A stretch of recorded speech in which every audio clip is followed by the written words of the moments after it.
नमस्कार साथियों, decode exam पर मैं शिवम आप सभी का बहुत बहुत स्वागत करता हूं।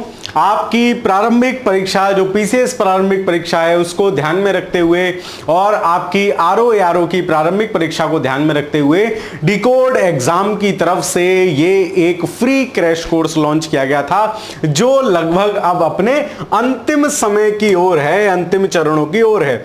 बहुत सारे विषय आपके पूरे हो गए हैं, उनके जो भी महत्वपूर्ण चैप्टर से पूरे हो गए हैं। 151 लेक्चर सीरीज का ये आज आपका 121वां दिन है। मैंने आपको भारत का भूगोल समाप्त करा दिया है लगभग 9 कक्षाओं में। विश्व के भूगोल की आज ये 10वीं कक्षा है और एक क्लास इसके बाद और होगी, उसके बाद विश्व का भूगोल भी समाप्त हो जाएगा।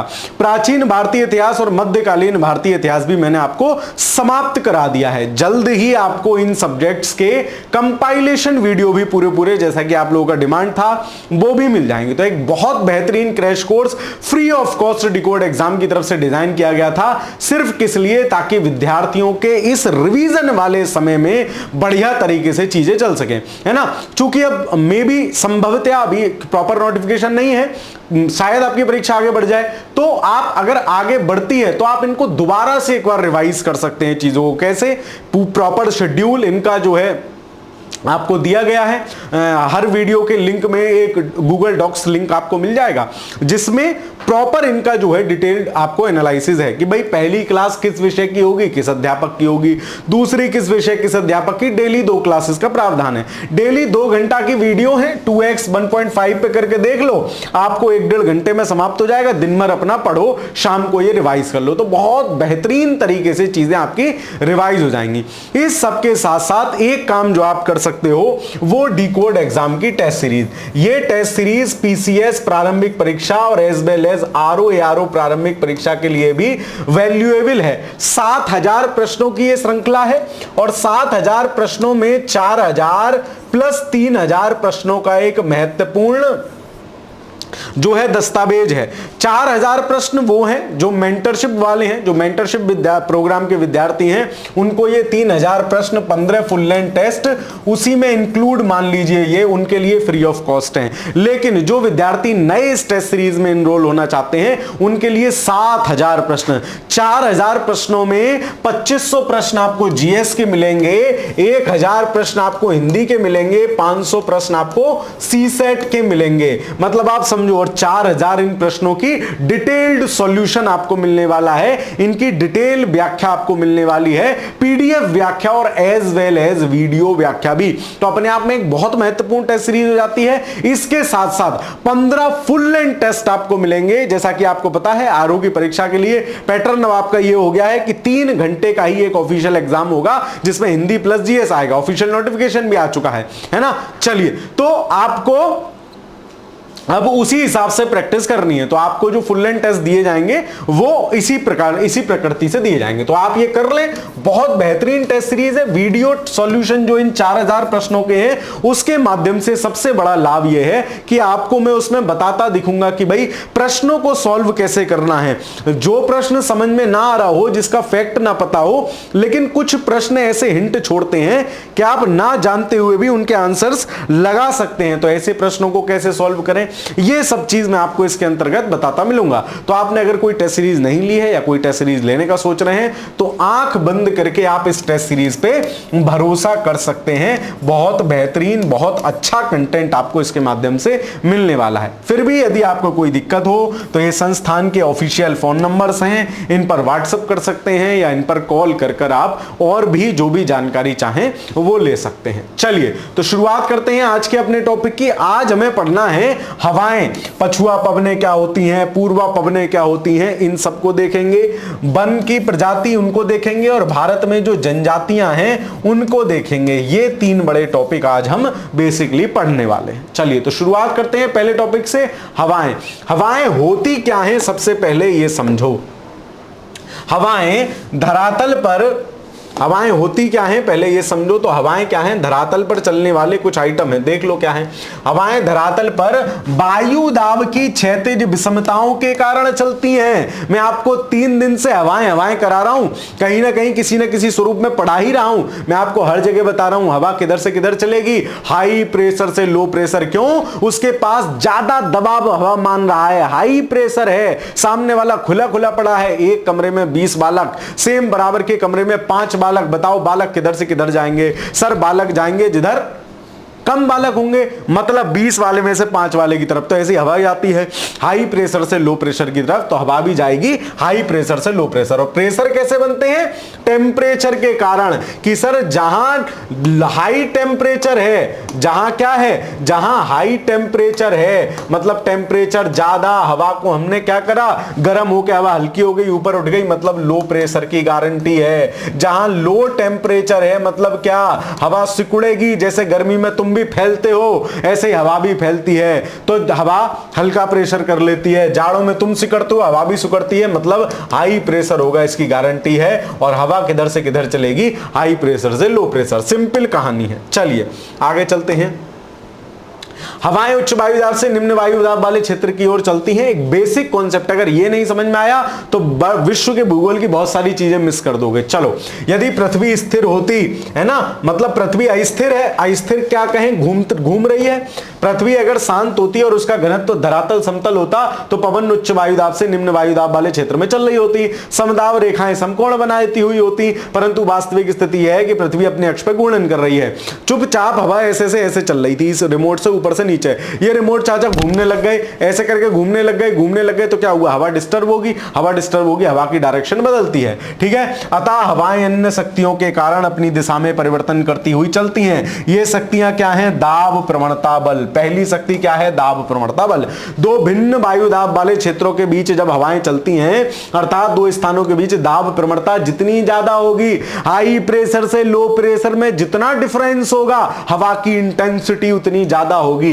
तो दाब प्रवणता जितनी अधिक होगी उतनी ही वायु तीव्र गति से चलेगी। जिस कमरे में ज्यादा ठसाठस बालक भरे हुए हैं उसमें से जल्दी भागेंगे, मान लो 100 भरे हुए हैं तो जल्दी भागेंगे, 10 ही भरे हुए हैं तो कहेंगे कोई बात नहीं, हल्के हल्के चले जाएंगे। सिंपल है, दैनिक जीवन से जोड़ के देखो तो इसको वो कहते हैं। दूसरा जो कारण है वो है चाचा कोरियोलिस बल। इस पे सवाल पूछा जाता है। कोरियोलिस बल ये रहा है ना, ये क्या करता है भाई? कोरियोलिस बल धरातल पर प्रवाहित हवाओं की दिशा को वायु दाब तथा पृथ्वी की घूर्णन गति द्वारा निर्धारित होती है। हवा किधर से किधर चल रही है? हवा चल रही है हाई प्रेशर से लो प्रेशर, लेकिन पृथ्वी के अक्ष पर घूर्णन के कारण एक बल उत्पन्न होता है जिसको कहते हैं कोरियोलिस बल। और इस बल के कारण, कोरियोलिस बल के कारण क्या होता है? कोरियोलिस बल के कारण होता है कि उत्तरी गोलार्ध में तो हवाएं जो चल रही हैं सीधी ना चलकर घड़ी की सुई की दिशा में घूम जाती हैं, और दक्षिणी गोलार्ध में हवाएं घड़ी की सुई की विपरीत दिशा में घूम जाती हैं। तो ये एक बेसिक कंसेप्ट है। ठीक है, पृथ्वी की अक्षीय गति विक्षेप बल के कारण हवाओं की दिशा में विक्षेप हो जाता है। इस बल की खोज कोरियोलिस बल ने चाचा ने की थी, इसलिए इसका नाम कोरियोलिस बल कर दिया। फेरल के नियम के अनुसार उत्तरी गोलार्ध में हवाएं दाहिनी ओर या क्लॉकवाइज और दक्षिणी गोलार्ध में हवाएं बाईं ओर मुड़ जाती हैं। न जाने कितनी बार ये प्रश्न पूछा गया है, इस फैक्ट को ध्यान रखोगे। ठीक है, सामान्यतया उत्तरी गोलार्ध में पवन का प्रतिरूप दक्षिणावर्त मतलब क्लॉकवाइज और दक्षिणी गोलार्ध में वामावर्त होता है। इसी प्रकार से भूघर्षण और अभिकेंद्रीय त्वरण के कारण भी दिशा परिवर्तित होती है। बहुत माइन्यूट जो है अंतर है, लेकिन दो कारण जो हवा की गति को प्रभाव डाल रहे हैं, हवा जिनके कारण हल्की और तेज हो रही है या जिनके कारण उसकी डायरेक्शन मुड़ रही है, वो दो बल कौन से हैं? तो दाब प्रवणता बल और कोरियोलिस बल है। ठीक है, चलिए अब ये देख लो हवा चल कैसे रही है, मैं आपको बता चुका हूं, है ना। ये इमेज में आपको 2-3 बार समझा चुका हूं। जैसे मैंने आपको बताया कि ये जो हवा है ये चल कैसे रही है, ये देखो यहां भूमध्य रेखा पर साल भर सूर्य तप की मात्रा ज्यादा प्राप्त होती है। सनलाइट ज्यादा प्राप्त होने के कारण यहां क्या होगा? सर हाई टेम्परेचर हो रहा है, और हाई टेम्परेचर है तो ये किस बात का द्योतक है? मतलब यहां लो प्रेशर होगा, क्योंकि हवा ज्यादा टेम्परेचर के कारण हल्की होगी और ऊपर उठेगी। तो हवा यहां से ऊपर उठनी शुरू हुई, और ऊपर उठकर क्या होगी, कोरियोलिस बल घूम रहा है, ये हवा जैसे ही ऊपर उठी ऐसे घूम के यहां गिर गई, कहां, 30 डिग्री के आसपास ये हवा गिर जाती है और यहां पहले से ही कुछ हवा है, तो एक हवा पहले से थी, दूसरी हवा ऊपर से आके गिर गई, मतलब यहां हाई प्रेशर हो गया।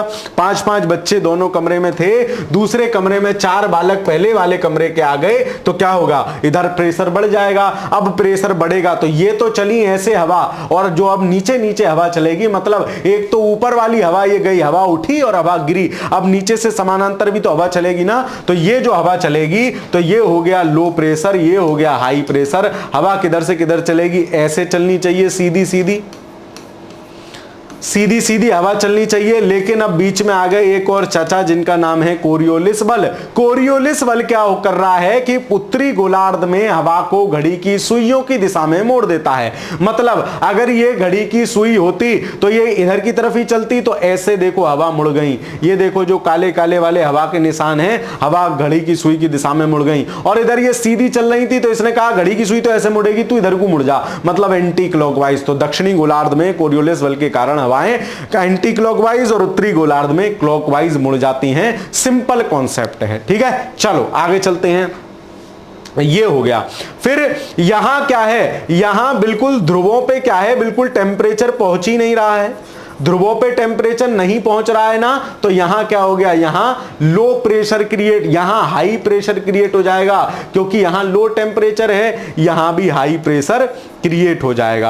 अब जब यहां हाई प्रेशर क्रिएट हो जाएगा तो हवा, और यहां ये जो क्षेत्र है 60 डिग्री वाला जो क्षेत्र है, वो इसके सापेक्ष तो ज्यादा सूर्य तप प्राप्त कर रहा होगा, इसके सापेक्ष ज्यादा सूर्य तप प्राप्त कर रहा होगा, मतलब यहां लो प्रेशर होगा। यहां कैसा प्रेशर होगा, ध्रुवों के सापेक्ष लो प्रेशर होगा। हवा चलने लगेगी किधर से किधर, हाई प्रेशर से लो प्रेशर, मतलब इधर से इधर हवा चलने लग जाएगी, हवा इधर से इधर चलने लग जाएगी, ठीक है। और ये उच्च वायु दाब है और ये लो प्रेशर है, तो अब हवा ऊपर की तरफ भी चलेगी और ऐसे ही क्लॉकवाइज मुड़ जाएगी और एंटी क्लॉकवाइज मुड़ जाएगी। इनके चलने के डायरेक्शन के आधार पर इनका नामकरण भी होता है, इनको नाम भी दिया जाता है कि भाई ये तो पछुआ पवने हैं, ये पूर्वा पवने हैं।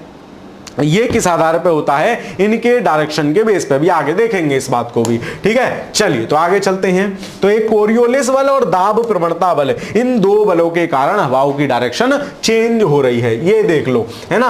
तो ये इस तरीके से, मतलब हवा ये यहां से ऐसे करके ऊपर गिरी और फिर ये नीचे वाली हवा चलने लग गई। तो इन वाले मतलब उष्ण कटिबंधीय क्षेत्र में जो हवा चलती है, उससे जो चारों चक्रीय एक प्रक्रम का निर्माण होता है हवा के, जिस सेल का निर्माण होता है उसको बोलते हैं हेडले सेल, और ऊपर वाला जो है उसको बोलते हैं पोलर सेल, और फिर जो है फेरल सेल, और फिर होता है पोलर सेल। तो HFP या PFH ये होता है, इसको याद रखोगे। सबसे नीचे हेडले सेल, पोलर सेल सबसे ऊपर याद ही रहेगा, है ना। 66.5 से ध्रुवों के बीच में, 66.5 से 23.5 के बीच में कौन सा है, हेडक तो सबसे नीचे है, मतलब हेडले सबसे नीचे है, फेरल जो है बीच में है, बीच में फैल गया कतई, है ना, बोले मैं कहीं नहीं जाऊंगा, तो ये फैला हुआ है, मतलब फेरल सेल कहां है, बीच में है। तो याद करो 0 डिग्री से 23.5 डिग्री के मध्य जो हवा का सेल बन रहा है, हवा का जो चक्रीय प्रक्रम बन रहा है, उसको बोल रहे हैं हेडक है। यार बोले सेल पूरा बन गया, गोला बन गया भाई, दर्द सा हो रहा है, हेडक सा हो रहा है। तो ये कौन सा है, हेडले सेल।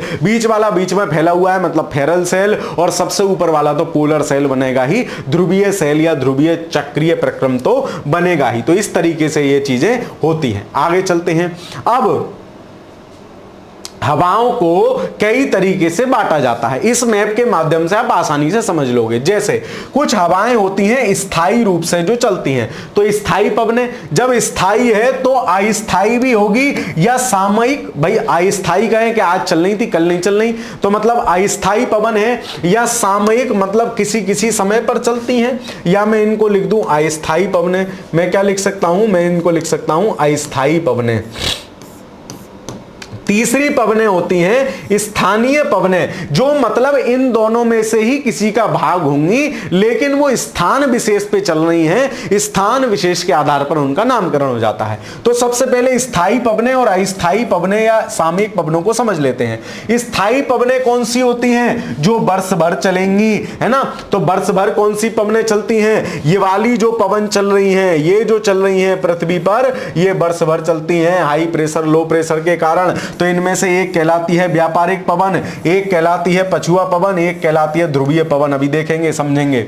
सामयिक पवनें कौन सी होती हैं? जो अस्थायी होती हैं, वो होती हैं मानसूनी पवनें। क्यों? क्योंकि मानसूनी पवनें नाम ही इसलिए कि 6 महीने साल में इधर से इधर चलेंगी और बाकी के 6 महीने इधर से इधर चलेंगी, मतलब हवा की दिशा विपरीत हो जाती है, इसीलिए इस प्रकार की वायु को मानसूनी वायु कहते हैं। दूसरी जो है वो है स्थलीय समीर और सागरीय समीर, इसको भी समझेंगे। और तीसरी है पर्वत समीर और घाटी समीर, इसको भी समझेंगे।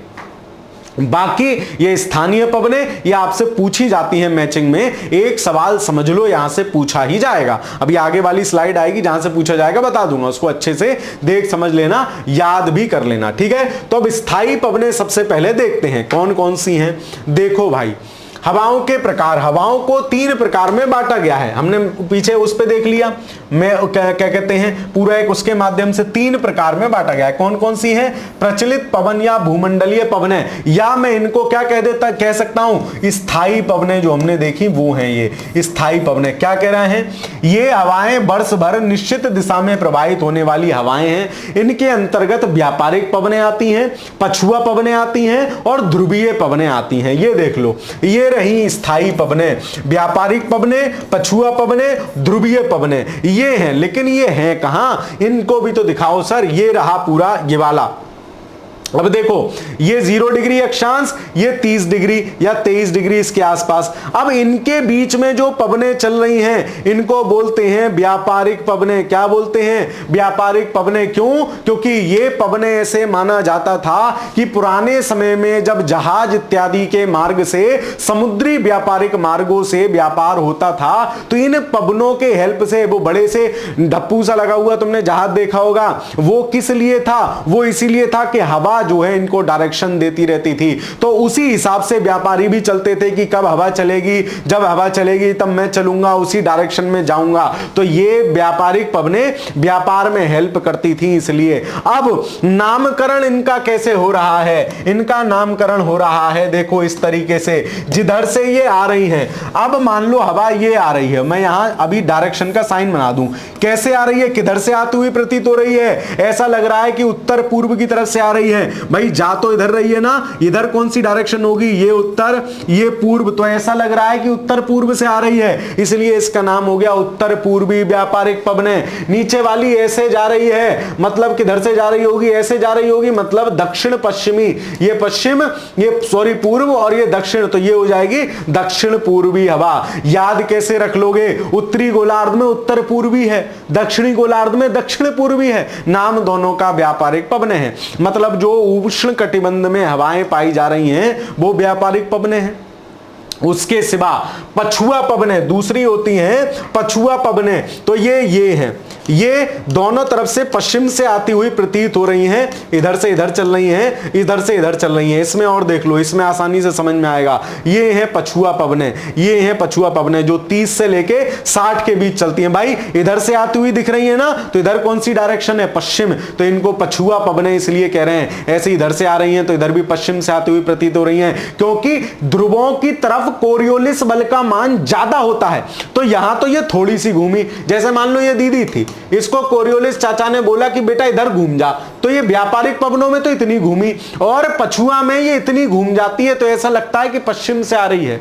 बात समझ में आ रही है? इसलिए इनका नाम क्या है? इनका नाम है पछुआ पवनें। ठीक है, चलिए फिर आगे देखते हैं। अब तीसरी हमारी स्थायी पवनों की तीसरी पवन है ध्रुवीय पवनें। पवनें दिमाग खराब कर देती हैं, हवा समझ में ही नहीं आती, हवा किधर से किधर चल गई। ये चार्ट बहुत बेहतरीन है, चाहो तो आप इसका स्क्रीनशॉट भी ले लो, मैं हट जाता हूं, ताकि हवा आपको एक ही बार में हवा ही ना हो जाए, समझ में आ जाए।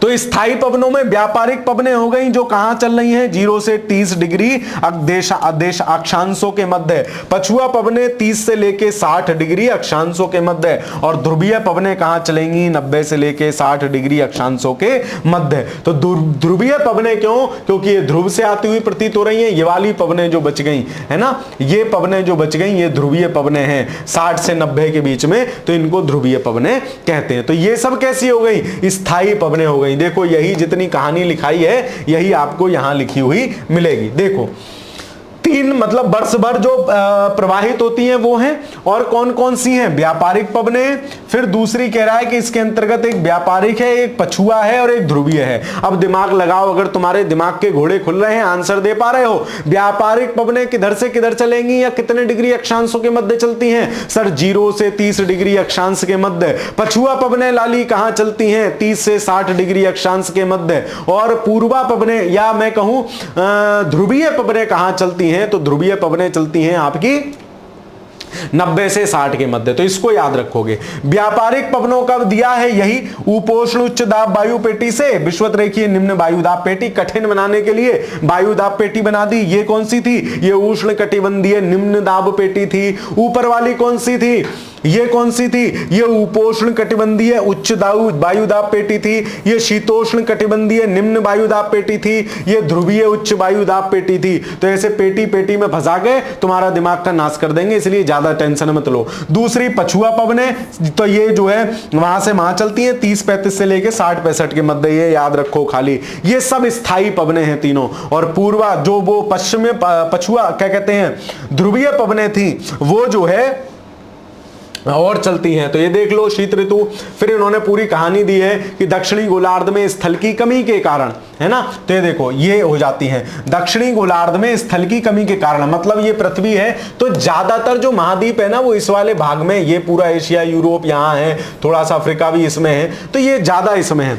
इतनी तेज हो जाती है कमी के कारण, क्योंकि समुंदर ही समुंदर है, कोई टकराने को तो मिला नहीं। हवा तो तेज चलेगी ही, तुम भागे जा रहे हो, कोई टकराने को नहीं मिला, भग जाओगे, कोई टकरा गया तो स्लो पड़ जाओगे, ठीक है, जिससे कि हवाएं तूफानी हो जाती हैं। पछुआ पवनों के पास साथ प्रचंड झंझा चला करते हैं। झंझावत मतलब तेज तेज हवा चलते हैं। इसकी प्रचंडता के कारण ही दक्षिणी गोलार्ध में 40 डिग्री अक्षांश पर गरजता चालीसा कहते हैं, और 50 डिग्री अक्षांश को प्रचंड पचासा कहते हैं, और 60 डिग्री अक्षांश पर चीखता साठा कहते हैं, ठीक है। ये इसको अंग्रेजी में थोड़े कठिन से नाम है, हिंदी में तो ऐसे नाम है, याद रह जाएगा एक बार। तो ये अगर आपसे पूछे गरजता चालीसा, भयंकर पचासा, चीखता साठा, ये आपको कहां मिलेंगे, ये दक्षिणी गोलार्ध में मिलते हैं। क्यों मिलते हैं, क्योंकि यहां हवाओं को टकराने के लिए कम आइटम है। मतलब स्थल तो है लेकिन उत्तरी गोलार्ध की अपेक्षा कम है। तो ये जो पवनें हैं ये किस पवनों का भाग हैं, अब चालीसा है, पचासा है, साठा है, तो 30 से 60 तक कौन सी पवन चल रही थी सर 0 से 30 चल रही थी व्यापारिक, और 30 से 60 चल रही थी पछुआ। मतलब ये किसके भाग हैं, पछुआ पवनों के भाग हैं। कॉन्सेप्ट समझा रहा हूं, पेपर में सवाल आएगा तो रटते हैं लोग, सॉल्व नहीं करेंगे, है ना। आपका सवाल आएगा तो आप आसानी से सॉल्व करके आओगे। तो ये पछुआ पवनें हैं।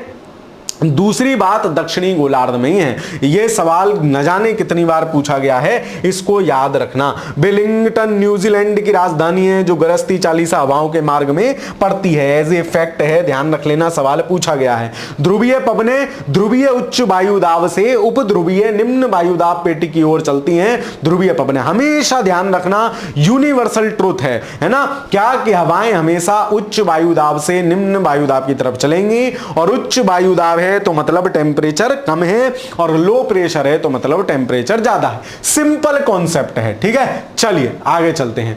अब आ गए सामयिक पवनें, जो अस्थाई वाली पवनें थी ये रही। इन तीनों को हमने देख लिया। इन तीनों में सर जो अभी गरजता चालीसा, भयंकर पचासा, चीखता साठा अपने बताए, वो कहां बताए, वो मैंने बताए पछुआ पवनों में, वो भी दक्षिणी गोलार्ध में। पछुआ पवनें जहां दक्षिणी गोलार्ध में चलती हैं वहीं मैंने आपको बताया गरजता 40, है ना, भयंकर 50 और चीखता 60, इन तीनों को याद रखोगे। और क्यों इनके नाम इतने भयंकर भयंकर हैं? क्यों? क्योंकि हवा चल रही है, रास्ते में कोई स्थल नहीं आया, कोई पर्वत नहीं आया, कोई कुछ नहीं आया, हवा बहुत तेज चलने लग गई, है ना, साइकिल चली, ब्रेक लगाए नहीं तो साइकिल दौड़ने लग गई, ऐसे ही हवा चलने लग गई। क्यों? क्योंकि दक्षिणी गोलार्ध में स्थल भाग अपेक्षाकृत उत्तरी गोलार्ध के कम है। तो हमने ये तीनों जो है देख ली। अब हम आ जाते हैं इन पे, सामयिक पवनें या अस्थायी पवनों पे आ जाते हैं, ये क्या होती हैं। चलिए इनको भी देखते समझते हैं। द्वितीय सामयिक पवनें होती हैं। ये क्या होती हैं सामयिक पवनें? देखो भाई, सामयिक पवनें जिन पवनों की दिशा मौसम के अनुसार बिल्कुल बदल जाती है ना। तो नायक भी, अब देखो मौसम और जलवायु दो शब्द हैं, यहां समझ लो, ये हाथ के हाथ मौसम है क्योंकि अभी आगे जलवायु भी देखेंगे। दूसरा शब्द है जलवायु, है ना, जलवायु। जैसे हिंदी सिनेमा में, बॉलीवुड में, है ना, अभिनेता अभिनेत्री अभिनेता से कह रही है मौसम की तरह तुम भी बदल तो न जाओगे, तो ये गाना है पूछ रही है। दूसरे वाले में कह रही है यार बदलना जाना मौसम की तरह। मतलब मौसम क्या होगा ना, शॉर्ट टर्म में बदलेगा, शॉर्ट टर्म में बदलेगा, जल्दी जल्दी मौसम बदलेगा। तुम भी कहते हो तो ये कहते हो कि आज मौसम बड़ा सुहाना हो रहा है, आज मौसम गर्म है। कभी किसी को ये कहते सुना है क्या जलवायु गर्म है? नहीं। मतलब मौसम क्या है, शॉर्ट टर्म है, जल्दी जल्दी बदलेगा। जबकि जलवायु दीर्घकालिक मौसमी दशाएं जो होती हैं उनको जलवायु कहते हैं। ठीक है, उनको जलवायु कहते हैं, दीर्घकालीन मौसमी दशाओं को। तो ये दो बेसिक डिफरेंस है, इसलिए इनको याद रखना। तो वो हवा परिवर्तन हो रही है जल्दी जल्दी, इसीलिए कह रहा है कि मौसम के अनुसार बदल देती है, नहीं तो कहता जलवायु के अनुसार बदल देती। मतलब जो गाना लिखने वाला लिरिसिस्ट है उसको भी पता है कि मौसम अल्पकालिक होता है, जलवायु दीर्घकालिक होती है। चलो, उन्हें सामयिक पवनें कहते हैं या स्थायी पवनें कहते हैं। सामयिक पवनों के अंतर्गत कौन कौन सी आती हैं? मानसूनी पवन, स्थल समीर, समुद्र समीर और पर्वत समीर, घाटी समीर, इनको भी देखेंगे, सम्मिलित किया जाता है।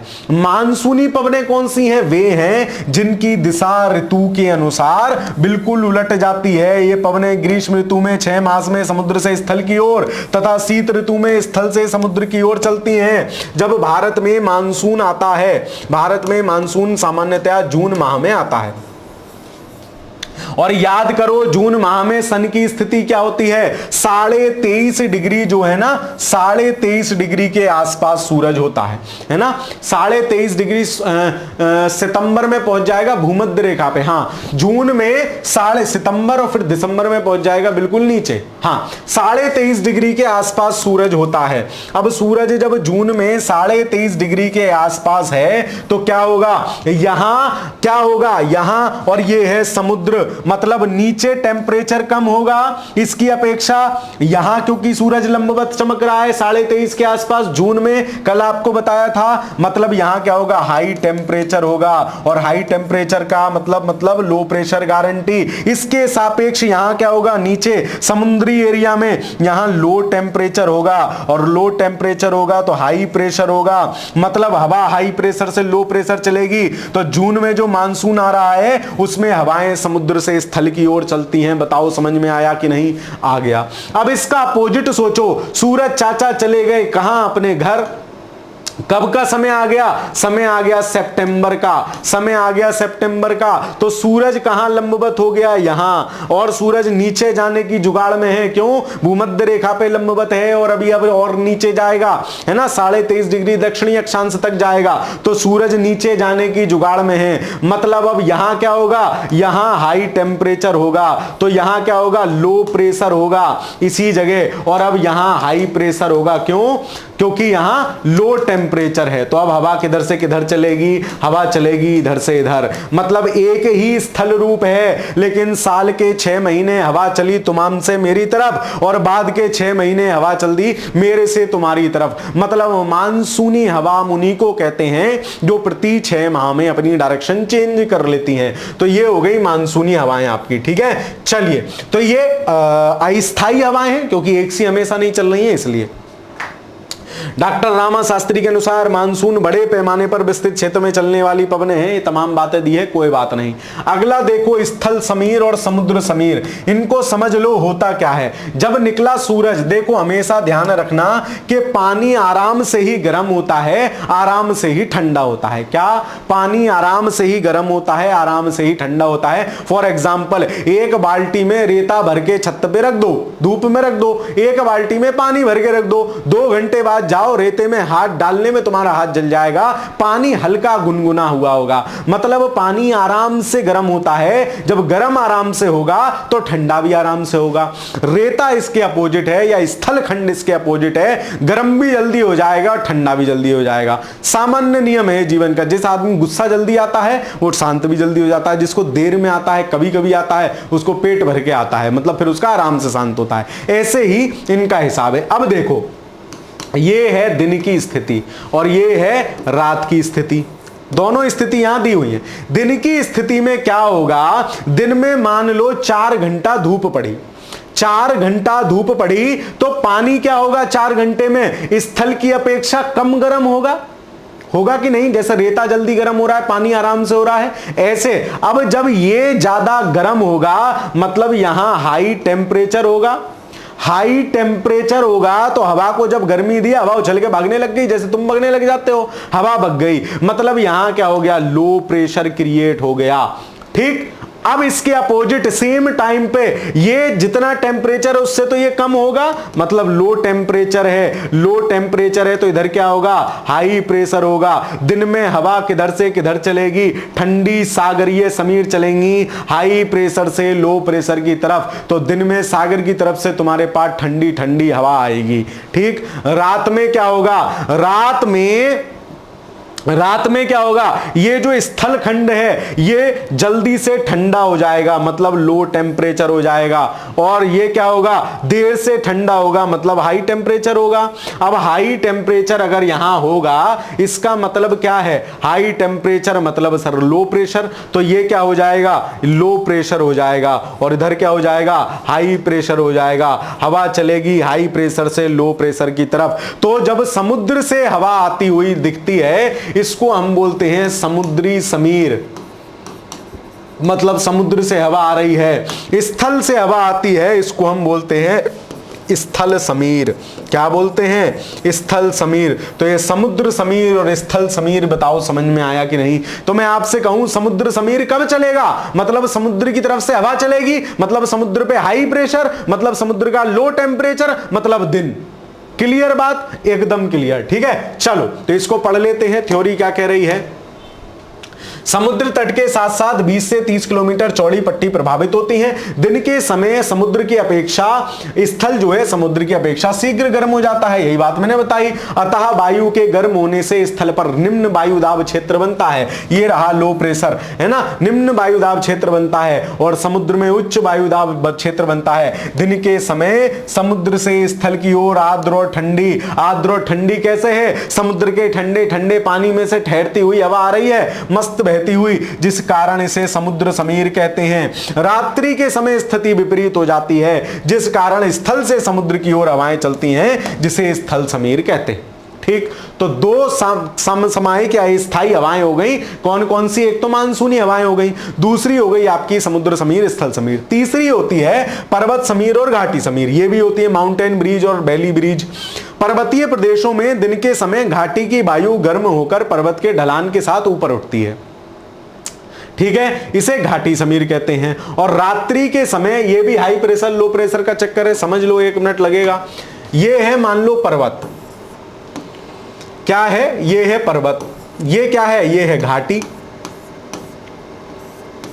ये क्या है, ये पर्वत है, ये क्या है, घाटी है। अब बताओ, जब पर्वत है, पर्वत ऐसा तो है नहीं थोड़ा बहुत ऊंचा होगा भाई, 1 किलोमीटर पे 6.5 डिग्री टेम्परेचर का अंतर आ जाता है। तो ऊपर क्या होगा, दिन के समय दिन के समय क्या होगा, यहां गर्मी होगी मतलब टेम्परेचर ज्यादा होगा, टेम्परेचर ज्यादा मतलब लो प्रेशर होगा, और ऊपर क्या होगा, हाई प्रेशर होगा। हवा किधर से किधर चलेगी, पहाड़ी से जमीन की तरफ। हवाएं क्या करती हैं, पर्वतीय प्रदेशों में दिन के समय घाटी की वायु गर्म होकर पर्वत के ढलान के साथ ऊपर की ओर उठती है, गर्म होकर ये ऊपर उठेगी, इसे घाटी समीर कहते हैं। मतलब जो घाटी से ऊपर की तरफ, क्योंकि ये हवा तो गर्म होकर ऊपर उठेगी और ऐसे चलेगी, इसलिए ये घाटी समीर हो गई। रात्रि के समय पर्वत ऊपर वायु शीघ्र ठंडी होकर भारी हो जाती है, जिस कारण पर्वत के ढलान के साथ साथ नीचे उतरना शुरू कर देती है। भारी हवा नीचे उतरना शुरू कर देगी तो दिन और रात में पर्वत समीर और ये चलेंगी। फिर देखो स्थानीय हवाएं, मतलब तीसरी वाली ये वाली, मतलब हमने ये गोला भी कंप्लीट कर लिया, ये गोला भी कंप्लीट कर लिया। तीसरी पवनें होती हैं स्थानीय पवनें, जो जगह जगह विभिन्न कारणों से चलेंगी। कोई कूलर की हवा चला देगा, उसका नाम दे देगा, तो उसको स्थानीय पवन में काउंट कर लेंगे, नहीं करोगे। मतलब स्थानीय किसी विशेषता के कारण वो हवा चलती है। देखते हैं क्या होती हैं। देखो स्थानीय पवन, ये पवनें तापमान तथा वायु दाब के स्थानीय अंतर से चलती हैं और बहुत छोटे क्षेत्र को प्रभावित करती हैं। थोड़ी मोड़ी जगह चल रही हैं, है ना। रामू काका के घर में चल रही हैं। भूमध्य सागर लगभग 30 से 40 डिग्री अक्षांशों के मध्य स्थित है। यह क्षेत्र उपोष्ण उच्च वायुदाब पेटी के अंतर्गत आता है। यह पेटी गतिजन्य होती है, सब मैं बता चुका हूं। गतिजन्य क्या, तापजन्य पेटी कौन सी, ये सब पिछली क्लास में मैंने बताया है।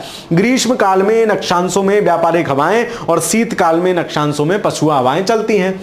स्थानीय पवनें क्या होती हैं, स्थानीय पवनें तापमान वायु दाब के अंतर से चलती हैं, बहुत छोटे क्षेत्र को प्रभावित करती हैं। और याद रखना ये पवनें क्षोभ मंडल तक ही सीमित रहती हैं, स्थानीय पवनें। तो ये वाला जो उसमें ये है, ये बाकी ये सब हम पढ़ आए। व्यापारिक पवनें हमें पता है, कहां कहां भी रिवाइज करेंगे तो दोबारा भी देख लेंगे।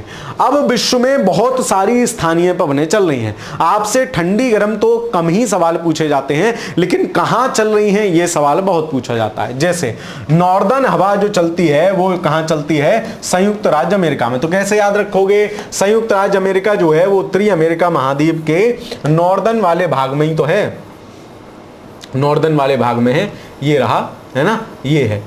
चलो बीच में है, याद रख लो यार, नॉर्दर्न है, ध्यान रखना। तो नॉर्दर्न हवा यूएसए में चलती है। नॉर्टी हवा मैक्सिको और यूएसए में चलती है।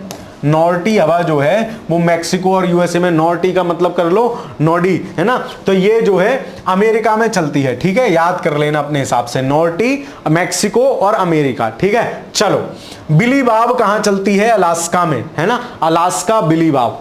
फिर पेम्पारो कहां चलती है, अर्जेंटीना में। तो अर्जेंट में पंप में आपसे घास के मैदान भी याद कराए थे, पंपास, तो उसी को पेम्पारो और अर्जेंटीना याद कर लेना। पापागायो मैक्सिको, है ना, मैक्सिको। पापागायो मतलब पापा गाएंगे, पापा गाएंगे, मैक्सिको, मैं सीखूंगा। तो मैक्सिको और पापागायो, पापागायो हवा कहां चल रही है, मैक्सिको में चल रही है। ये सब जो पूछे गए हैं वो मैं आपको सारे याद करा रहा हूं। पुरगा हवा कहां चलती है, टुंड्रा प्रदेश में। तो जैसा पुरगा है वैसे ही टुंड्रा है, ठीक है। ये सेम सा नाम साउंड होता है, इसलिए बहुत ज्यादा चिंता नहीं करनी है। पुरगा और टुंड्रा।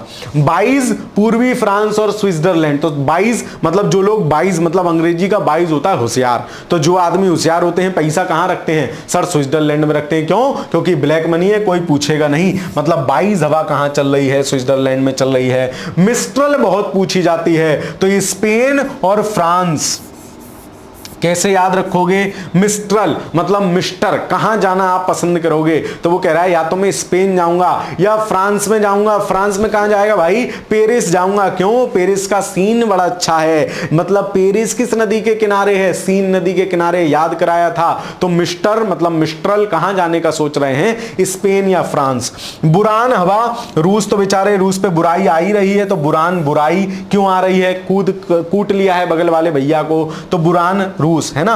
बोरा जो हवा है वो कहां चल रही है, एड्रियाटिक सागर। मैप पे एड्रियाटिक सी देखोगे तो ये इटली के बगल से वाला पूरा एरिया ये है। तो बोरा जैसा लगता है किसी ने बोरा लटका रखा हो, मतलब बोरा हवा कहां चल रही है, एड्रियाटिक सी में चल रही है। केप डॉक्टर दक्षिणी अफ्रीका में चलती है। हबूब हवा कहाँ चलती है? हबूब हवा चलती है सूडान, है ना। हु हबूब, है ना। तो डॉन वॉन कोई होते हैं तो कैसे डराएंगे? हु बू बू, है ना, ऐसे करके डराएंगे, हु हा करके ही। तो ये हबूब सूडान। सीस्तान पूर्वी ईरान। ट्रेमोट्रोन ये छोड़ सकते हो। लेवेंटर याद रखोगे, लेवेंटर स्पेन में, ठीक है। तो ये बाकी आप इनके इस वाले चैप्टर के एक बार पीवाईक्यू जरूर देख लेना। पीवाईक्यू देख लोगे तो आपको ध्यान में आ जाएगा, आपके दिमाग में आ जाएगा कि कौन कौन सी हवाएं बार बार पेपर में पूछी गई हैं, ठीक है, ताकि आप उनको सही से थोड़ा सा देख लें, है ना। पेपर में सवाल आए तो आपके वहां से चीजें गलत ना हो, ठीक है। चलिए कुछ और पवनों को देखते हैं। सिराको, सिराको कहां चलती है? इटली और सहारा के मरुस्थल में। भाई हमारे भी सिर हो गई है एक इटली वाली दीदी, ठीक है, तो ऐसे ध्यान रखना। सिराको कहां चलती है? इटली में चलती है, ऐसे भी दिमाग में रख लेना। सिराको मतलब सिर आके पड़ गई है, कहां? इटली से, तो इटली में चलती है। चिनूक जो हवा है वो रॉकीज पर्वत पे चलती है। खूब पूछा गया है। चिनूक हवा रॉकीज पर्वत या फिर यूएसए, यूएसए में ही है रॉकीज पर्वत, ठीक है। फोन जो हवा है वो आल्प्स पर्वत पे चलती है, ठीक है। फोन जो हवा है आल्प्स पर्वत पे चलती है। तो आप किसी को फोन करते हो तो पूछते हो ना, भाई कितनी देर में आ रहे हो? बोले बस आ लिया, मतलब आल्प्स, बस आ रहा हूं। तो फोन हवा कहां? मतलब फोन पे आने जाने की चीजें पूछी जाती हैं। ब्रिक फिल्डर खूब पूछी जाती है। हमने इसको ऐसे याद कर लिया है कि ऑस्ट्रेलिया की टीम, हम जब बच्चे थे टीवी देखते थे, क्रिकेट मैच देखते थे, तो ऑस्ट्रेलिया के फील्डर बड़ी खतरनाक फील्डिंग करते थे, ऐसे हवाई जहाज की तरह कूद के गेंद पकड़ लेते थे भाई साहब। तो ऑस्ट्रेलिया के फील्डर बड़े अच्छे होते हैं। सिमूम अरब के रेगिस्तान में। ब्लैक रोलर को याद रखोगे, उत्तरी अमेरिका का मैदान। तो उत्तरी अमेरिका में इतना रोलर फिरा दिया, इतना रोलर फिरा दिया, सारे भूरे हो गए। तो ब्लैक रोलर मतलब सारे ब्लैकों पे रोलर फिरा दिया, ऐसे ध्यान रखोगे, सारे भूरे हो गए, मतलब उत्तरी अमेरिका। फिर गिबली लीबिया में, तो लीबिया गिबली ये तो सेम सा साउंड रहता है। खमसिन खूब पूछी जाती है मिस्र। तो मिस्र से हमेशा मिस्र को मैं कनेक्ट कराता हूं मिस्री से। मिस्री क्या करी जाती है? खमसिन खाई जाती है। सर मिस्री तो खाएंगे ही और क्या करेंगे, तो मिस्री खाई जाती है। खमसिन मिस्र। फिर लेस्ट मडीरा या कनारी द्वीप। चिली में, चिली की जो हवा है या चिली हवा है, माफ कीजिए, वो चलती है ट्यूनीशिया में, ठीक है। चिली, जब आदमी चिली खा लेता है इसकी ट्यून खराब हो जाती है, पता नहीं क्या क्या बोलने लगता है, मिर्च लग गई, ठीक है। काइमबोंग कोई बात नहीं। शामल को याद रखोगे, इराक, तो ईरान इराक की इस समय सहमति आई हुई है, तो इराक और शामल। नार्वेस्टर न्यूजीलैंड में चलती है, ये नाम से भी सेम सेम है, ध्यान रखोगे। इनके पीवाईक्यू कर लोगे ना, और जो मैं बोल रहा हूं उसको 2-3 बार सुन लोगे तो आपका क्वेश्चन आसानी से बन जाएगा, प्रश्न आसानी से सॉल्व हो जाएगा। सेंटेलान को भी याद रखोगे, दक्षिणी कैलिफोर्निया में चलती है। सामून, तो सामल और सामून, तो जिसमें पीछे ना है वो ईरान में चल रही है, और सामल किसकी? इराक की, तो शामल सामून। लू आपके उत्तरी भारत में चलती है, कोई बात ही नहीं है। सलेनो, पेनेंटो, पेनोंटी, बर्ग, बर्ग दक्षिण अफ्रीका में, याद रखना, है ना। बर्ग मतलब बर्गर, और कैसा खाएंगे? फ्री का बर्गर खाएंगे। जरा आप खिलाओगे क्या? जरूर खिलाएंगे, ठीक है। तो मतलब बर्गर, तो बर्ग हवा कहां चलती है? दक्षिण अफ्रीका में चलती है। सुखोवो, तो ये सुख से नहीं रह पा रहे हैं, रूस और कजाकिस्तान। सुखोवो सुख से सोना चाहते हैं, लड़ाई खत्म करना चाहते हैं, तो ये सब आप। और बोराको अभी एक पीछे पढ़ के आए थे, इसको भी याद रखना। कहां गया? एक पड़ी थी ना रशिया की हवा, अभी बोराको समथिंग करके ऐसे थी। चलो हो गया याद, आगे चलते हैं। वन और वनों के प्रकार। अब बहुत सारे वन भी भारतवर्ष मतलब विश्व स्तर पर पाए जा रहे हैं, इनको बस देख लेंगे फटाफट। सवाल इनसे कोई बहुत ज्यादा नहीं पूछे गए हैं, अगला जो चैप्टर वो है वो महत्वपूर्ण है। जैसे वन केवल प्राकृतिक संसाधन ही नहीं बल्कि पर्यावरण का बहुत महत्वपूर्ण घटक है। जो महत्वपूर्ण चीज होगी वहां रुकूंगा, बाकी कथा की तरह पढ़ के निकलूंगा। पारिस्थितिकी संतुलन बनाए रखने के वनों की भूमिका महत्वपूर्ण है। भूटान सरकार, सवाल पूछा गया था, 60%, भारत सरकार 33%। भारत सरकार का वनावरण का कितना लक्ष्य है? 33% भूभाग पर वन हो, यह भारत सरकार का लक्ष्य है।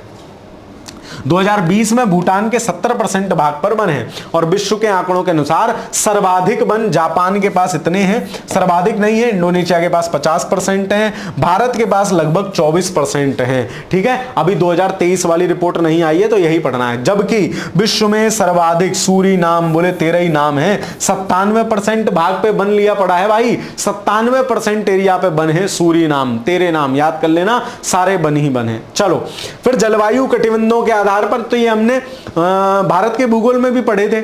उष्ण कटिबंधीय सदाबहार वर्षा वन होते हैं, उष्ण कटिबंधीय पर्णपाती वन होंगे। उष्ण कटिबंध मतलब उष्ण कटिबंध वाला एरिया 23.5 डिग्री उत्तरी अक्षांश से 23.5 डिग्री दक्षिणी अक्षांश तक। तो इन वनों का विस्तार भूमध्य रेखा से 10 डिग्री उत्तर में पाया जाता है। तमाम वर्षा होती है, वर्षा के कारण ये जो है घने रहेंगे। अब सदाबहार हैं, हमेशा बहार रहेगी। इन पे तो कौन कौन से एग्जाम्पल हैं? अमेज़न बेसिन इनका एग्जाम्पल है। ये सब देश इसके आसपास के आ जाएंगे। मैप स्ट्रॉन्ग होगा तो ये सब हो जाएगा, ठीक है। फिर उष्ण कटिबंधीय पर्णपाती वन है, जिन पे पत्ते गिर जाएंगे तो ये अब 10 डिग्री से ऊपर पाए जाएंगे। वन मानसूनी वन भी कहा जाता है। ये वन मुख्यतः भारत, उत्तरी ऑस्ट्रेलिया, इंडोनेशिया इत्यादि इत्यादि जगह पाए जाते हैं। क्यों? क्योंकि इनके पत्ते गिर रहे हैं। फिर भूमध्य सागरीय वन है, तो मध्य अक्षांशों में जहां भूमध्य सागर है वहां पश्चिमी और दक्षिण पश्चिमी किनारों पर महाद्वीप के शीतकालीन जो वर्षा होती है। अब ये कॉन्सेप्ट है, लेकिन अभी मैं समझाने लग जाना तो पूरा मानसून, पूरी वर्षा मुझे समझानी पड़ेगी। इसको अब फिलहाल के लिए छोड़ते हैं। ये अधिकतर यूरोप, अफ्रीका और एशिया के भूमध्य सागर, मतलब जहां भूमध्य सागर जिन जिन से टच हो रहा है, नीचे अफ्रीका है भाई, भूमध्य सागर इधर नीचे अफ्रीका है, इससे टच हो रहा है, इधर एशिया का पार्ट है, इधर यूरोप है ऊपर की तरफ। तो इन तीनों जगह ही होगी, यही तीनों चीजें हैं। इसके वृक्ष जरूर याद कर लेना, ये सवाल पेपर में पूछा गया है। क्या सवाल पूछा गया है सर? वृक्ष। भूमध्य सागरीय जलवायु के वृक्ष कौन कौन से हैं? कार्क है, ओक है, जैतून है ना, कार्क, ओक, जैतून, आलू बुखारा, चेन चेस्ट, पाइन, ये सब पूछे गए हैं। और भूमध्य सागरीय प्रदेश कैसे? खट्टे फलों के लिए, सिट्रस फलों के लिए प्रसिद्ध है। अंगूर, नींबू, नारंगी, शहतूत, नाशपाती, अनार। पीवाईक्यू करे होंगे आपने तो आपको जरूर ध्यान में होगा इनसे कि कम से कम 20-25 सवाल पीवाईक्यू में मिलेंगे। शीतोष्ण कोणधारी वन क्या होते हैं? भाई जहां टेम्परेचर कम होगा, सूर्य तप कम प्राप्त होगा, वहां शंक्वाकार आकृति में वन होने शुरू हो जाते हैं। इन्हें टैगा भी कहते हैं। यह 50 से 60 डिग्री उत्तरी अक्षांशों में मिलेंगे, उत्तरी अमेरिका और यूरेशिया में। बेसिकली जो भी देश उसके आसपास हो, भाई कनाडा है, यूरोप के बहुत सारे देश हैं, एशिया का रसिया है, यूएसए है, यहां सब मिलेंगे। शंकुधारी वृक्ष विश्व में सर्वाधिक क्षेत्र को आच्छादित किए हुए हैं। फैक्ट दिमाग में रखना, तुम्हें आएगा कि सदाबहार वाले वन होंगे सबसे ज्यादा, तो नहीं, ये फैक्ट ध्यान रखना। जैसे भारत में उष्ण कटिबंधीय आर्द्र पर्णपाती वन सबसे ज्यादा, शुष्क पर्णपाती वन सर्वाधिक हैं, वैसे ही विश्व स्तर पर, इस फैक्ट को मत भूलना, विश्व स्तर पर कौन से? विश्व स्तर पर शीतोष्ण कोणधारी या शंकु वृक्षी वन विश्व में सर्वाधिक क्षेत्र आच्छादित किए हुए हैं। भारत वाला सवाल पूछ लिया गया है, यह भी पूछा जा सकता है। इन वनों में कौन कौन से हैं? चीड़, देवदार, होमलाक, स्प्रूस, ये सब हैं। भारत में इन वनों का विस्तार कहां मिलेगा? तो भारत में पर्वतीय क्षेत्र हिमालय में ही है, ठीक है। अब आगे जलवायु क्या होती है, तो विश्व की जलवायु भी देख लो, ये भी सेम चीज है ना। चलो खैर देख लो फटाफट से जलवायु क्या होती है। तो जलवायु लंबे समय की मौसमीय दशाएं हैं, मैंने अभी आपको बताया। जलवायु किसी क्षेत्र में लंबे समय की दैनिक मौसमी जो है घटनाओं का माध्य है।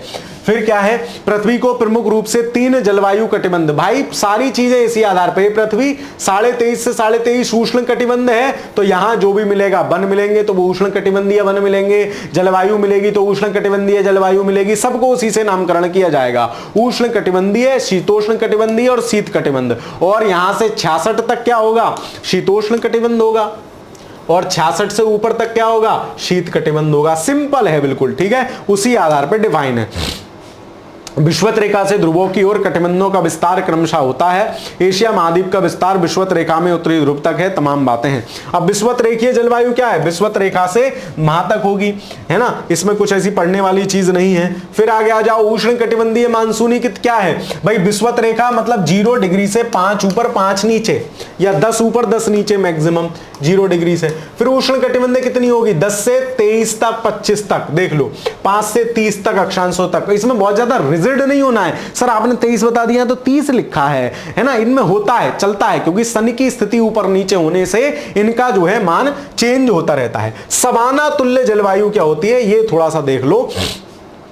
समाना तुल्य जलवायु एवं विषुवत रेखीय जलवायु का तापमान संबंधी दशाओं में लगभग समानता रहती है। आर्द्र विषुवत रेखीय तथा उष्ण शुष्क मरुस्थलीय जलवायु के मध्य स्थिति के कारण इन वनस्पतियों को मोटी घासें इनमें मिलती हैं, ठीक है, जिनके आधार पर इसे सवाना, है ना, सवाना कहां मिलती है? अफ्रीका में घास के मैदान मिलते हैं। सवाना मैंने आपको याद कराया था, अफ्रीका सब फ्री का है, सबको बुला रहा है भाई सवाना। सूडान तुल्य जलवायु भी कहा जाता है इसको, सवाना को, तो सवाना सूडान, ठीक है। चलो ये सब चीजें यहां हैं। फिर एक आध सहारा तुल्य जलवायु, तो जो सहारा वाला क्षेत्र है, सहारा मरुस्थल वाला जो क्षेत्र है वो हो जाएगा ये जो है शुष्क रेगिस्तानी जलवायु होगी। तो कॉमन सेंस भी अगर लगाओगे, आपसे कोई पूछे सहारा जलवायु की प्रकृति कैसी है, तो शुष्क है। क्यों? क्योंकि सहारा रेगिस्तान के आसपास है। फिर ईरान का दस्तेलूट रेगिस्तान, ये तो हमने पढ़ा ही था, है ना। फिर भूमध्य सागरीय जलवायु प्रदेश, तो वही भूमध्य सागर के आसपास की जलवायु, ठीक है। चलिए फिर चीन तुल्य जलवायु, तो चाइना वाला जो एरिया है वो सब आ जाता है ना। चलिए फिर ये घास प्रदेश और ये सब दिए हैं, तो इनसे बेसिकली जो सवाल पूछा जाता है वो सवाल क्या पूछा जाता है, कौन सी चीज कहां है, घास के मैदान वगैरह। टैगा टुंड्रा आप याद रखना, टैगा जो है थोड़ा नीचे होता है, टुंड्रा उससे ऊपर हो जाता है ध्रुवीय क्षेत्रों में, ठीक है। बस इतना ध्यान रखना टैगा टुंड्रा में, और कोई इसमें से विशेष बात है नहीं। सवाल आएगा भी तो तुम पे सॉल्व होगा नहीं, मतलब टफ कॉन्सेप्ट जाता है तो उतना ज्यादा, क्योंकि सवाल चैप्टर से पूछे ही नहीं गए हैं तो काहे उसमें घुसना है, जबरदस्ती रिवीजन कर रहे हैं हम, ठीक है। चलो कॉन्सेप्ट समझ रहे होंगे तब समझेंगे। अब आ जाओ विश्व की जनजातियों पर, यहां से भी पेपर में सवाल डेफिनेटली पूछा जाता है। पीवाईक्यू इस चैप्टर के भी देख लेना, जितने फैक्चुअल क्वेश्चन हैं उनको आप जरूर देख लीजिए, ठीक है। जैसे जनजाति है क्या? जनजाति लोगों का वह समूह है जिनका सामाजिक रीति रिवाज समान तथा भाषा समान सांस्कृतिक विरासत द्वारा एक दूसरे से घनिष्ठ संबंध होता है। ये नहीं कि जो जंगलों में रहते हैं, नहीं, जो अलग मुख्य धारा से अलग रूप से अपना जीवन व्यतीत कर रहे हैं। मूलाधार कीस्टोन जातियां क्या होती हैं? वास्तव में पायनियर या प्राथमिक जातियां होती हैं। चूंकि सामुदायिक जीवन इनकी जीवन शैली होती है, समुदाय के रूप में साथ में रह रहे हैं, अतएव यही कारण है कि सामुदायिक जीवन क्षमता को निर्धारित करती है। तो कीस्टोन जातियां याद रखोगे। पारिस्थितिकी में आ जाते हो तो कीस्टोन का अलग मतलब हो जाता है। फिर खानाबदोश जनजाति वो होती हैं, मतलब जो नोमैडिक, एक जगह से दूसरी जगह भोजन और चारे की तलाश में घूमते रहते हैं। मानव प्रजातियों में सबसे नवीनतम को क्रो-मैगनन मानव, है ना, क्रो-मैगनन मानव समझा जाता है। इसका अस्तित्व वर्तमान के आधुनिक मानव होमो सैपियंस से ठीक पहले तक था, है ना। 1868 में फ्रांस के डार्गोन क्षेत्र में प्रथम बार इसके अवशेष प्राप्त हुए थे। कोई बात नहीं, एक आध बार कभी सवाल पूछा गया होगा तो वो फैक्ट के रूप में शामिल है। ये सब जरूर याद कर लेना। कौन सी जनजाति कहां पाई जाती है, कई बार पूछा गया है। पिग्मी कहां पाई जाती है? पीवाईक्यू उठा के देखो, भरा पड़ा है। पिग्मी जनजाति पाई जाती है कांगो बेसिन में। पिग्मी, आप किसी पूछ रहे हो पिग्मी मतलब पियोगे, तो कह रहा है नहीं कांगो मतलब खाऊंगा, मैं क्या करूंगा, खाऊंगा। तो पिग्मी कांगो बेसिन। एस्किमो जो जनजाति है वो बर्फ के इग्लू बनाकर रहती है, बर्फ के घर बनाकर रहती है। कहां पाई जाएगी? जहां बर्फ पाई जाएगी। सर फ्रिज में होती है क्या? नहीं भाई, कहां होती है? ध्रुवीय क्षेत्रों में। तो देख लो, अलास्का, कनाडा, ग्रीनलैंड सारे ध्रुवीय क्षेत्र हैं। मसाई जो जनजाति है वो कहां मिलती है? आपके पूर्वी अफ्रीका में। याद रखना, अफ्रीका नहीं, पूर्वी अफ्रीका। मसाई, ठीक है, मसाई कहां मिलेगी? पूर्वी अफ्रीका। कैसे भी ध्यान रख लेना। बुशमैन को याद रखना, कालाहारी मरुस्थलीय क्षेत्र। आप डिकोड एग्जाम 2.0 पे ही जो भारत के भूगोल पूर्वावलोकन की पूरी 10-10 घंटे की 2 वीडियोस पढ़ी हैं, उनको देख लें पूर्वावलोकन वाली, तो ये सारे फैक्चुअल जो स्टेटमेंट है वो आपके वहां से आसानी से सही हो जाएंगे। जुलू जो जनजाति है वो दक्षिण अफ्रीका में है। रोसेमांग जो जनजाति है मलेशिया में। सकाई आपके मलई प्रायद्वीप में। पापुआन बद्दू बहुत पूछी गई है, ये अरब के मरुस्थलीय क्षेत्र में। कैसे याद रखोगे? बद्दू को याद रख लो। बुद्धू से बोले बुद्धू है, बोले क्यों? बोले अरब के मरुस्थलीय क्षेत्रों में घूम रहा है, मतलब बद्दू अरब मरुस्थलीय क्षेत्र, ठीक है। फिर बोरा को जरूर याद रखोगे, ये भी पूछी गई है। अमेजन में, ब्राजील, पेरू, ये तो मतलब दक्षिण अफ्रीका का ये वाला जो क्षेत्र है, अमेजन वाला बेसिन वाला, यहां पाई जाती है बोरा, किर्गिज याद रखना, किर्गिज बहुत पूछी गई है। किर्गिज है मध्य अफ्रीका, मध्य एशिया में। जैसे मध्य एशिया में जितना भी वो एरिया है, तजाकिस्तान, किर्गिस्तान, है ना, तुर्कमेनिस्तान और तमाम जितने भी तान हैं, तो ये सब क्या है, ये सब थोड़े से रेगिस्तानी क्षेत्र हैं। तो किर्गिज मतलब किरकिर यहां बहुत ज्यादा है, किरकिराहट बहुत ज्यादा है, ऐसे ध्यान रख लेना। तो इस वजह से किर्गिज कहां है, मध्य एशिया में, बहुत पूछा गया है। यूकागिर उत्तरी पूर्वी साइबेरिया, साइबेरिया खुद ही ऊपर की तरफ है, बोले यूकागिर क्या तुम गिरोगे, यूकागिर क्या तुम गिरोगे, मतलब कहां बैठे हो, साइबेरिया में बैठे हो, ऊपर से टपक जाओगे भाई नीचे, तो पूछ रहा है यूकागिर। माया जो है वो माया सभ्यता वाली भी मानी जाती है, मध्य अमेरिकी जनजाति है। माओरी न्यूजीलैंड में, ठीक है, माओरी न्यूजीलैंड। फुलानी पश्चिमी अफ्रीका, बंतू दक्षिणी अफ्रीका, बेद्दा। अब देखो बुद्धू और बेद्दा को याद रखोगे, बद्दू मतलब बुद्धू, है ना, तो वो कहां है, वो आपके बुद्धू कहां पड़े हैं, ये देख लो, अरब मरुस्थल क्षेत्र में पड़े हैं। और बेद्दा जो है वो आपके श्रीलंका के हैं। पूछेंगे एन्नू बहुत पूछी गई है, एन्नू जापान, बोले एन्नू सा है मतलब छोटा सा है, तो जापान भी छोटा सा है। 4 द्वीप बताए थे जापान के उत्तर से दक्षिण, कौन कौन से, हैकेडो, होन्शु, शिकोकू, क्यूशु, ऊपर से उत्तर से दक्षिण की ओर, तो इनको भी याद रखना। बर्बर कहां है, बर्बर मोरक्को, देखो यहां भी 2 काकार है ना, मोरक्को, तो यहां भी 2 बार बर्बर आ रहा है, तो बर्बर मोरक्को में। नूबा, नूबा भाई नू बता, टूडान, सूडान, टूडान है क्या, नूबा मतलब नू बता, टूडान है क्या, तो नूबा जनजाति जो है सूडान में है। बोरो जो है मैंने आपको बताया था, ब्राजील, बोरा, बोरो, हवा भी चल रही थी ब्राजील, है ना, तो ये सब बोरा को आप याद रखोगे, बोरो, बोरा। तो इस प्रकार आपकी ये 3-4 जो महत्वपूर्ण टॉपिक थे, मतलब इस क्लास से सवाल आपको पेपर में मिलेगा। इस क्लास क्या, मैंने जितनी क्लास ली है ना, लगभग क्लास से एक सवाल मिल जाएगा। पेपर दे के आओगे उस दिन आपको स्क्रीनशॉट लेके दिखाऊंगा, डोंट वरी, ठीक है। चलो, तो हमने देखा हवाएं कौन कौन सी होती हैं, हवाओं का क्लासिफिकेशन हमने देखा कि कुछ स्थायी पवनें होती हैं जो पृथ्वी पे हमेशा चल रही हैं, कौन कौन सी। सबसे पहले व्यापारिक पवनें 0 से 30 डिग्री के मध्य, फिर पछुआ पवनें मतलब 30 से 60 डिग्री के मध्य, फिर जो है ध्रुवीय पवनें मतलब 90 से 60 डिग्री के मध्य। 3 प्रकार की स्थायी पवनें हो गई। स्थायी पवनें कौन कौन सी होती हैं, जो कभी कभी चलती हैं। फॉर एग्जांपल मानसूनी पवनें 6 महीने स्थल से समुद्र की ओर, 6 महीने समुद्र से स्थल की ओर। दूसरा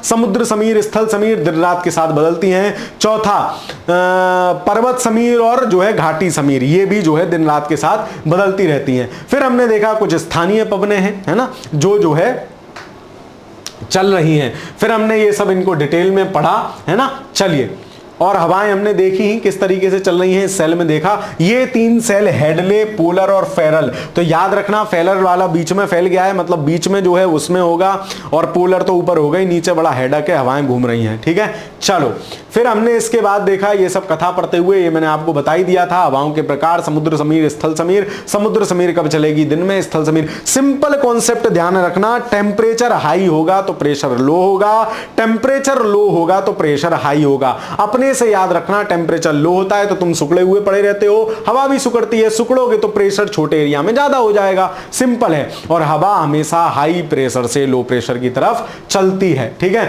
फिर हमने ये कुछ स्थानीय पवनें देखी, नार्दन कहां है, अमेरिका में है। नॉटी कहां है, अमेरिका में है।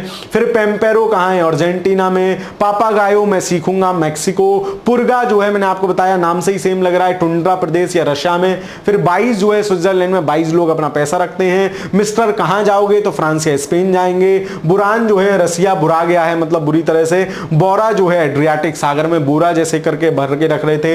हबूब डॉन है ना, तो सूडान। फिर लेवेंटर स्पेन मैंने आपको याद कराया, सिराको याद कराया सहारा मरुस्थल में। चिनूक जो है रॉकीज पर्वत पे चलती है। फोन से पूछते हो आल्प्स आ रहा है क्या, भाई आल्प्स पर्वत। ब्रिक फिल्डर, ऑस्ट्रेलिया के फिल्डर बढ़िया होते थे। ब्लैक रोलर, वहां पे सब पे ब्लैक पे रोलर चला दिया, व्हाइट व्हाइट बचे मतलब यूएसए। Ghibli Libya. खमसिन तो खमसिन खाते ही है मिस्री।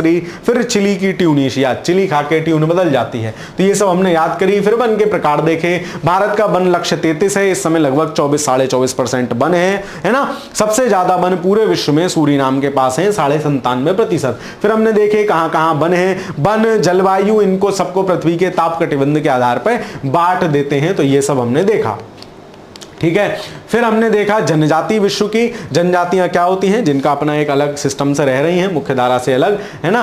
फिर हमने जो देखी कहां कहां की है, तो पिग्मी, है ना, तो पिग्मी कहां है, कांगो, पियोगे बोले नहीं खाऊंगा। फिर एस्किमो मैंने आपको बताया ठंडे प्रदेश में रहते हैं, तो ये सब हैं। मसाई, तो ये पूर्वी अफ्रीका में, ये सब याद रखना, जो मसाई पूर्वी अफ्रीका, इनको मैं किसी और दिन आपको क्लास में कुछ ट्रिक्स बना के बता दूंगा, है ना। मुझे जो है बहुत दिन हो गए पढ़े हुए, तो ध्यान में नहीं आ रही चीजें। खैर, बुशमैन जो है कालाहारी मरुस्थल में, तो बुशमैन वो बुरुस करता है, कालाहारी मरुस्थल बना दिया उसने बुरुस कर करके। जूलू दक्षिण अफ्रीका, बद्दू बोले बुद्दू हो क्या, है ना, कहां अरब के रेगिस्तान में पड़े हो। बोरा खिरगिज, तो मध्य एशिया में सब रेगिस्तान रेगिस्तान है, खिरगिज हो गया। यू का गिर, तुम क्या गिर जाओगे भाई, सार्बिया में बैठे हो। Maori New Zealand. फिर बेद्दा श्रीलंका। इन्नू जापान बहुत पूछी गई है। बर्बर, जैसे बर्बर में 2 बार बर्बर आ रहा है, मोरक्को। नू बता भाई तू डॉन है क्या, बोरो ब्राजील। तो इस तरीके से आपकी पूरी एक कक्षा समाप्त होती है। क्लास कैसी लगी? एक क्लास विश्व के भूगोल की ओर होगी संभवतः परसों, उसके बाद आपका विश्व का भूगोल पूरी तरह से समाप्त हो जाएगा। फिर देखते हैं हम, यद्यपि आपके शेड्यूल में तो सीसेट है, सीसेट या जो है आपकी जो करंट अफेयर्स वाली आई दृष्टि भी आ गई है, उसके हिसाब से भी उसको भी करेंगे, ठीक है। चलिए देखते हैं, जो जो कर पाएंगे उतना उतना आपके साथ करूंगा, ठीक है। सीसेट मेरा मन है आपको करा दूं, क्योंकि सीसेट आप हुआ मानते हो, मैं आसान भाषा में आसान तरीकों से सवाल कैसे सॉल्व किए जाते हैं ये सब आपको बताता चलूंगा। चलिए, तो कक्षा आपको कैसी लगी कमेंट के माध्यम से जरूर बताइएगा। बाकी क्लास को अपनी मित्र मंडली, दोस्त सखा सहेलियों के साथ भी जरूर साझा करते रहा करो। परीक्षा निकट है, रिवीजन जितना ज्यादा कर लोगे, जितना ज्यादा इस समय गधे की तरह मेहनत करके पढ़ लोगे, मतलब गधे की तरह वर्क करना है लेकिन साथ में स्मार्ट वर्क भी करना है, ये सब कर लोगे, प्रीलिम्स में सिलेक्शन सुनिश्चित हो जाएगा। और टेस्ट सीरीज भी ले लो, अगर सोच रहे हो तो डिकोड एग्जाम वाली बेस्ट है आपके लिए, उसको ले लो, बहुत अच्छा आपको रिजल्ट देगी, ठीक है। चलिए, तो बाकी मुझसे और क्या चाहते हैं कमेंट के माध्यम से जरूर बताइएगा। चैनल पर नए हो तो चैनल को सब्सक्राइब जरूर कर लीजिएगा। मिलता हूं आपसे फिर किसी दूसरी ऐसी ही अच्छी सी वीडियो में, तब तक के लिए पढ़ते रहिए, खुश रहिए, धन्यवाद।